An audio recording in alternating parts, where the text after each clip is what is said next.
Здравейте, аз съм AI Mimi и ще ви помогна със следващото ръководство за използване на софтуера на Planit. Обучително видео за събитие документ към служител. Какво представлява работният процес? Управлението на файловете е не просто административна задача, а стратегически важен процес за всяка компания.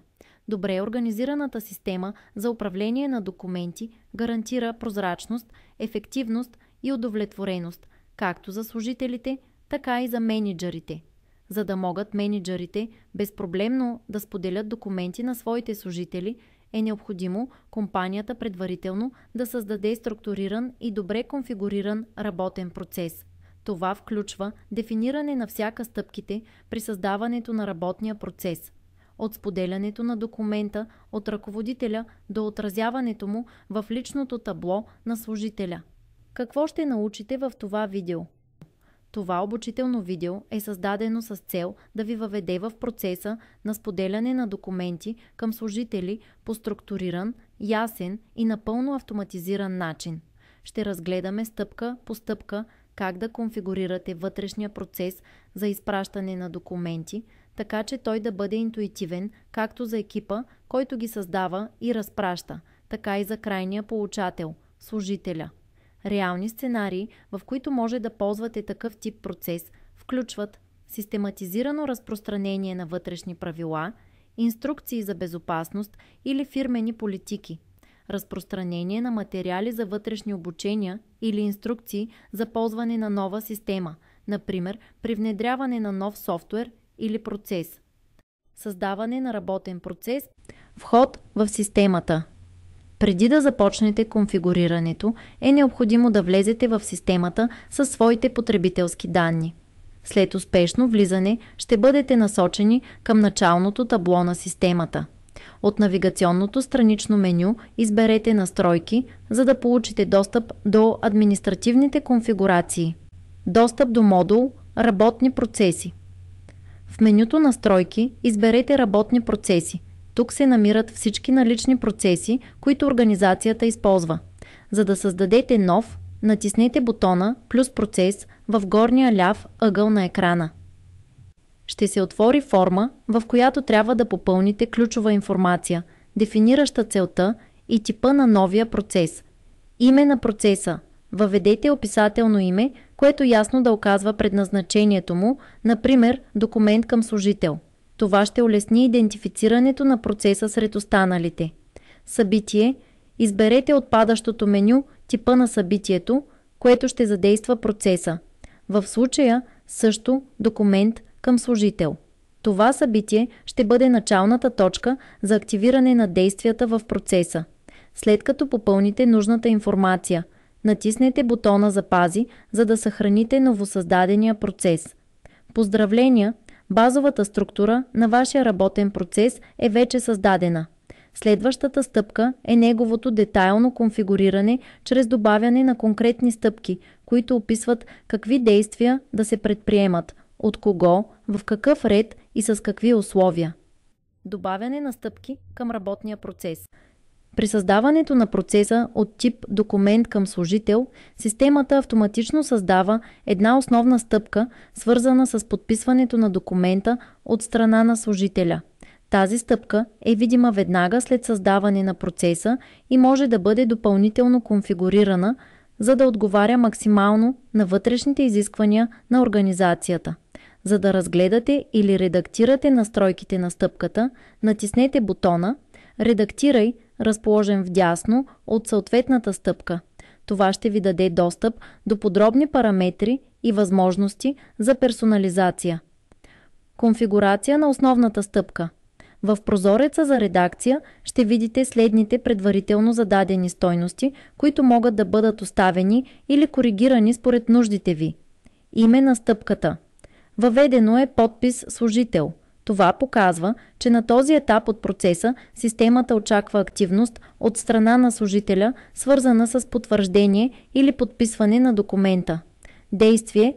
Избрана е опцията Облачен подпис, Web, обхват. Посочено е всички служители, което означава, че тази стъпка е приложима за всеки служител, включен в конкретното изпращане на документа. Шаблон за имейл.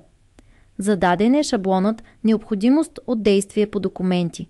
Това е стандартен имейл, който се изпраща автоматично до служителя. Настройки и активиране на работния процес.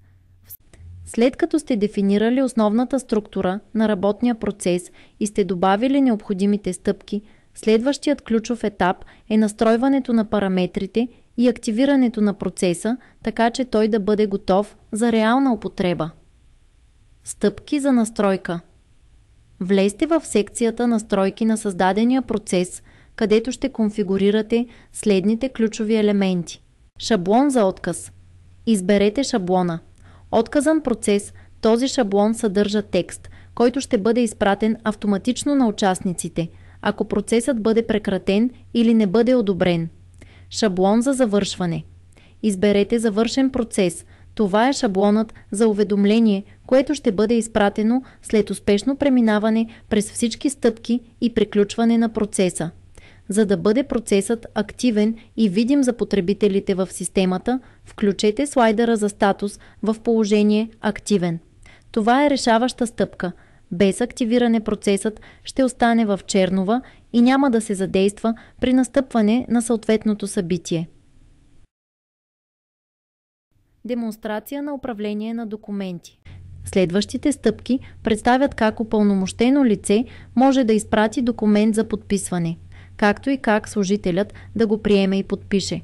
Стъпки за споделяне на документ от упълномощено лице, влизане в системата и достъп до модул Трудово досие. От главното табло избира модул Трудово досие, след което преминава към подменюто Процеси. Именно там се намира функционалността за споделяне и иницииране на документи към служители. Иницииране на нов процес. Натиска се бутон плюс процес, който се намира в горния ляв ъгъл на екрана. Това отваря модален прозорец с заглавие Нов документ за подпис от служител. Попълване на необходимите полета. В отворения прозорец се конфигурира съдържанието на изпращания документ, работен процес, избира се вече създаденият и активен процес документ към служител. Тип. Посочва се типът документ, което указва, че ще се създаде файл от избрания шаблон за преглед и подписване. Документи. Избира се конкретният документ, който трябва да бъде споделен, уведомление или вътрешна инструкция. Обхват. Упълномощеното лице избира дали документът ще бъде изпратен към един служител или група от служители. Това може да са всички служители в даден отдел, екип или по конкретна роля. Изпращане за подписване. След като всички параметри са конфигурирани, натиска се бутон Изпрати за подпис.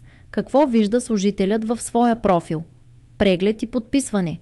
От таблицата с активни действия служителят може да прегледа съдържанието на документа, преди да предприеме действия. От лентата с инструменти избира бутон Подпиши, с което подписва документа чрез интегрирания облачен подпис.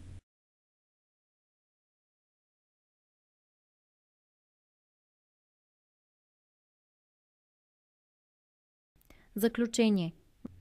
Вашият работен процес за споделяне на документи към служители е успешно конфигуриран и готов за реална употреба. Системата позволява на мениджърите и административните екипи с лекота да инициират, изпращат и проследяват документи. Всичко се случва в рамките на една интегрирана, прозрачна и интуитивна платформа, която обединява основните административни процеси в едно място, без излишни разпечатки и без закъснения. От момента на създаване на документа до неговото подписване и архивиране, всеки етап е ясно дефиниран и напълно автоматизиран. С решението на Планит, вашата организация получава надежден инструмент за дигитализация на ключови процеси, свързани с управлението на трудови документи. Това не само спестява ценно време на мениджърите и HR специалистите, но и осигурява висока степен на проследимост, сигурност и съответствие с нормативните изисквания. Ако търсите повече видеа като това, моля изберете линка от описанието.